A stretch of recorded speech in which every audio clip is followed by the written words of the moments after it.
భారత్ ప్రజా రైతు సంక్షేమ సంఘం అధ్యక్షులు, కమిటీ సభ్యులు, అదేవిధంగా మా రైతు సోదరులు, ప్రజలు ఈరోజు తెలంగాణలో అయితేనేమి, ఆంధ్రాలో అయితేనేమి, రాయలసీమలో అయితేనేమి వరి కోతలు జరుగుతున్నాయి. ఏ పంట కూడా గిట్టుబాటు ధర లేదు. నేను ఒక తెలంగాణలో ఒక రైతుతో కూడా మాట్లాడినాను. ఏం గిట్టుబాటు ధర లేదు అని చెప్పారు. కనీసం ఒక పల్లా ఓట్లు అంటే 72 కేజీలు వస్తాయి. 3,000 రూపాయలు కనీసం అయితే గిట్టుబాటు అవుతుంది. మరి ప్రభుత్వాలు తక్షణమే ఆలోచన చేసి ఎవరు కొన్నా కూడా 72 కేజీలు 3,000 రూపాయలతో కొనాలని చెప్పేసి ఒక గవర్నమెంట్ ఆర్డర్ ఇవ్వాలని చెప్పేసి మేము కోరుతున్నాం కేంద్ర రాష్ట్ర ప్రభుత్వాలకి. దశాబ్దాలుగా రైతులు నష్టపోతూనే ఉన్నారు. కాబట్టి ఇప్పుడు కనీసం ధర అంతే. ఏం దీంట్లో బ్రతికేది, సంపాదించేది ఏం లేదు. తాను పెట్టుబడికి నష్టం కాకుండా జరగాలంటే కనీసం ఒక పల్లా 72 కేజీల వడ్లని 3,000 రూపాయలు కొనాలని చెప్పేసి కోరుతున్నాం. మొన్న ఒక రైతు చెప్పాడు, ఒక 50 కేజీల బియ్యం 2,000 రూపాయలకి అమ్ముతున్నారని.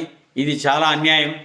కనీసం 3,000 రూపాయలు అమ్మితేనే రైతుకు ఎంతో ఇంతో మిగులుతుంది, లేదంటే అసలు అవుతుంది. కాబట్టి కేంద్ర రాష్ట్ర ప్రభుత్వాలు ఆలోచన చేసి తక్షణమే ఈ వడ్లని తెలంగాణలో అయితేనేమి, ఆంధ్రాలో అయితేనేమి, రాయలసీమలో అయితేనేమి ప్రతి ఒక పల్ల అంటే 72 కేజీలు వస్తాయని చెప్పారు రైతులు.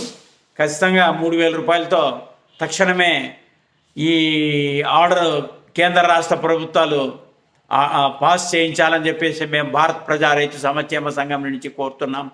ఎందుకంటే రైతులు దశాబ్దాలుగా నష్టపోతున్నారు. ఇంచుమించు రైతు 600 రకాల పంటలు పండిస్తున్నాడు. మరి ఏ పంట కూడా సరైన గిట్టుబాటు ధర లేవు. నాకు తెలిసిన మటు అంతో ఇంతో ఒక 1%, 2% పంటలు గిట్టుబాటు ధర ఉందేమో, కానీ మిగతా పంటలకి అయితే గిట్టుబాటు ధర లేదు. అదేవిధంగా మేము ఏం చెప్తున్నామంటే భారతదేశం మొత్తం మీద ప్రతి మండలంలో కూడా ఒక మార్కెట్ యార్డ్ నిర్మించి అక్కడ కోల్డ్ స్టోరేజ్లు, గిడ్డంగులు కట్టి రైతు పండించిన పంటకు గిట్టుబాటు ధరలు కొంటే అది దేశానికి మంచిది, ప్రజలకు మంచిది. ఇది జీరోలో పోకుండా అంత అకౌంట్లోనే వస్తుంది. మరి గవర్నమెంట్ కూడా రెవెన్యూకు మిగులుతుంది ఆలోచన. దేశంలో 140 కోట్ల మందికి ఆహారాన్ని అందించేది రైతే. మరి రైతును విస్మరిస్తే మరి దేశం బ్రతకదు. ఇది వాస్తవం. పూర్వం నుంచి కూడా రైతుల నుంచే ఈ దేశం బ్రతుకుతుంది. మరి గో సంపద అయితే చాలా నాశనం అయిపోయింది. దేశానికి స్వతంత్రం వచ్చినప్పుడు 120 కోట్లు ఉండే గోవులు ఈరోజు 20 కోట్లకు వచ్చినాయి. నున్నకి తినేసి నాశనం చేసి పెట్టారు. మరి ఈరోజు జనాభా చూస్తే 140 కోట్లు ఉంది. మరి గో సంతతి పెరిగితేనే, గోవులు ఉంటేనే దేశం బాగుపడుతుంది.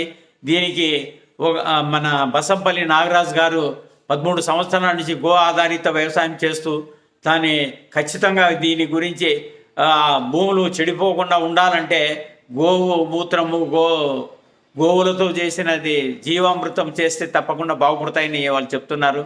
మరి ప్రభుత్వాలు ఆలోచన చేసి తక్షణమే ఈ ఉద్యమప్రాధిక మీద ఈ కార్యక్రమాలు చేయించాలని చెప్పేసి మేము మరొకసారి భారత్ ప్రజా రైతు సంక్షేమ సంఘం నుంచి కోరుతున్నాం.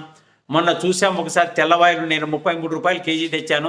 ఇప్పుడు 400 రూపాయలు కేజీ బయట అమ్ముతున్నారు. మరి ఏ విధంగా కొనగలుగుతాడు సామాన్యుడు? మరి అదే ప్రభుత్వం దగ్గర ఉంటే 33 రూపాయలు 50 రూపాయలు అయ్యేదానికి అవకాశం ఉంది, కానీ 400 రూపాయలు అయ్యేదానికి అవకాశం లేదు. మన ప్రభుత్వాలు, కేంద్ర రాష్ట్ర ప్రభుత్వాలు ఆలోచన చేసి భారతదేశం మొత్తం మీద ప్రతి మండలంలో కూడా ఒక మార్కెట్ యార్డ్ నిర్మించి మొత్తం సరుకు అంతా అక్కడే స్టాక్ పెట్టాలా. ఎవరైతే సరుకు కొంటారో వాళ్ళకి ఖచ్చితంగా 40 రూపాయలు, మీరు అమ్మితే 50 రూపాయలు అమ్మాలని చెప్పేసి ఇన్స్ట్రక్షన్స్ ఇవ్వాలా. మీ మాట వినకపోతే వాళ్ళకి లైసెన్స్ రద్దు చేయాలని చెప్పేసి ప్రభుత్వాలే రీటైల్ కూడా వ్యవహారం చేయాలని చెప్పేసి మేము కోరుతున్నాం. దేశంలో అందరూ బతుకుతున్నారు. ప్రతి ఒక్కరు 140 కోట్ల మందికి ఆహారాన్ని అందించేది రైతే. కానీ రైతు బ్రతకలేకపోతున్నాడు. ఇప్పటికే దాదాపుగా 5-6 లక్షల మంది రైతులు చనిపోయారు, తను సాధించారు. కారణం ఏంటంటే రైతుకు గిట్టుబాటు ధర లేకనే ఈ పరిస్థితి ఏర్పడుతోంది. మరి రైతు ఉంటేనే దేశం బాగుపడుతుంది. అదేవిధంగా దేశాన్ని ఎవరు కాపాడుతున్నారా అంటే జవాన్ 24 గంటలు తన భార్య పిల్లల్ని వదిలి, తల్లిదండ్రుల్ని వదిలి, బంధువుల్ని వదిలి, స్నేహితుల్ని వదిలి మైనస్ ఉష్ణోగ్రతల్లో ఆయన తన జీవితాన్ని కూడా త్యాగం చేసి దేశాన్ని కాపాడుతుంటే ఈ దేశంలో ఏం జరుగుతోంది? మానభంగం చేసేవాడు మానభంగం చేస్తాడు, హత్యలు చేసేవాడు హత్యలు చేస్తాడు, హెరాయిన్ అమ్మేవాడు హెరాయిన్ అమ్ముతాడు, గంజాయి అమ్మేవాడు గంజాయి అమ్ముతాడు. మరి ఇది చాలా అన్యాయంగా ఉంది. ప్రతి సామాన్యానికి న్యాయం జరగాలంటే ఖచ్చితంగా ఇటువంటి వాళ్ళని అంతా నిర్మూలించాలి. ఇటువంటి వాళ్ళు కఠినమైన శిక్షలు ఉంటే తప్ప ఈ దేశం బాగుపడేదానికి అవకాశం లేదు. ఈ దేశాన్ని ఎవరైతే ఈ దేశంలో తిండి తిని ఈ దేశానికి ఎవరైతే ద్రోహం చేస్తారో వాళ్ళని ఎవరిని కూడా క్షమించదని చెప్పి కోరుతున్నది. ఏ కులమైనా కూడా ఒకటే. దేశం మనకు ముఖ్యం. భారతదేశాన్ని మనకు భరతుడు ఏలిన భారతదేశాన్ని మనం కాపాడుకుంటే మన దేశం ఇంకా ప్రపంచంలో నంబర్ 1 స్థానానికి వచ్చేదానికి ఇంకో ఎంతో కాలం లేదు, కొంతకాలం. నాకు తెలిసిన మటుకు ఒక 10 ఏళ్లలో నంబర్ 1 స్థానానికి భారతదేశం వస్తుంది.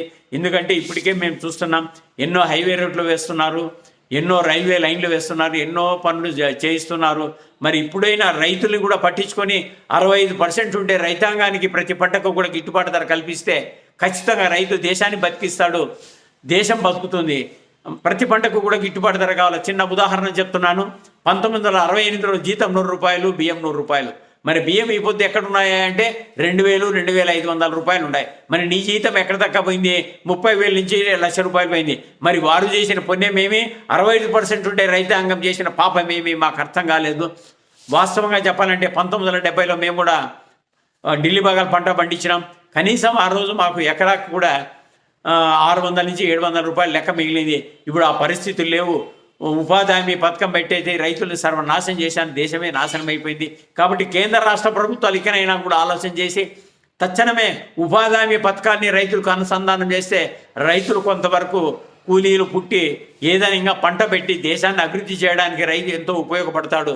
మరి కేంద్ర రాష్ట్ర ప్రభుత్వాలు ఆలోచన చేసి తక్షణమే ఉపాధి హామీ పథకాన్ని రైతులకు అనుసంధానం చేయాలని చెప్పేసి కేంద్ర రాష్ట్ర ప్రభుత్వాలను కోరుతున్నాం. ఎందుకంటే కేంద్రం ఆనాడు 2004లో రాజశేఖర రెడ్డి గారు సీఎం అయినప్పుడు, మన్మోహన్ సింగ్ ప్రధానిగా ఉన్నప్పుడు ఈ ఉపాధి హామీ పథకాన్ని ప్రారంభించారు. ఆ రోజు 100 రూపాయలు పెట్టారు. ఇప్పుడు 300, 350 ఇస్తున్నారు. ఇవ్వండి, 400 ఇవ్వండి. ఏది ఇచ్చినా కూడా ప్రజల సొమ్మే. ప్రజలు కష్టపడి ట్యాక్స్ కడితేనే ఈ దేశంలో అందరికీ జీతాలు వచ్చేది, అందరినీ అభివృద్ధి చెందేది. కాబట్టి ప్రజలను విస్మరించుకోకుండా ప్రతి ఒక్కరికి కూడా న్యాయం జరగాలి. ఏ ఆఫీసులకు పోయినా కూడా న్యాయం జరగాలని చెప్పేసి మేము భారత్ ప్రజా రైతు సమక్షేమ సంఘం నుండి మా కమిటీ సభ్యులు, రైతులు, ప్రజలు మేమంతా కలిసి ప్రభుత్వాన్ని కోరుతున్నాం. ఇకనైనా కూడా భారతదేశం మొత్తం మీద 600 రకాల పంటలకి గిట్టుబాటు ధర కావాలి.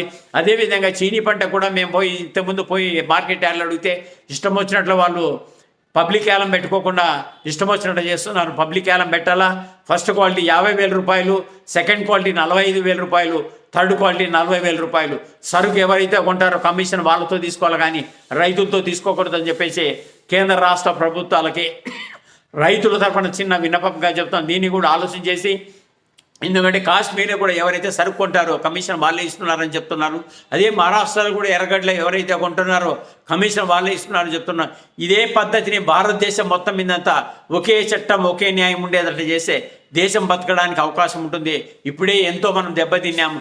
నానా ఫర్టిలైజర్స్ వాడుతున్నాం. ఫర్టిలైజర్స్ వాడుకోకుండా గో ఆధారిత వ్యవసాయం చేసుకుంటే ఖచ్చితంగా మన పొలాలు బాగుపడతాయి, మన ఆరోగ్యం బాగుపడుతుంది. మన ప్రజలందరూ మంచి ఆహారం తిని హాస్పిటల్కి పోకోకుండా వారి పనులు వాళ్ళు చేసుకొని దేశాభివృద్ధి బ్రహ్మాండంగా జరిగేదానికి అవకాశం ఉంటుంది. కాబట్టి కేంద్ర రాష్ట్ర ప్రభుత్వాలు ఆలోచన చేసి ఈ కార్యక్రమాన్ని యుద్ధ ప్రాతిపదిక మీద తక్షణమే చేయించాలని చెప్పేసి మరొక్కసారి కేంద్ర రాష్ట్ర ప్రభుత్వాన్ని కోరుకుంటూ ఈ రైతులకు, రైతు సంఘ నాయకులకు, ప్రజలకు అందరికీ కోరుకుంటూ సెలవు తీసుకుంటున్నాను.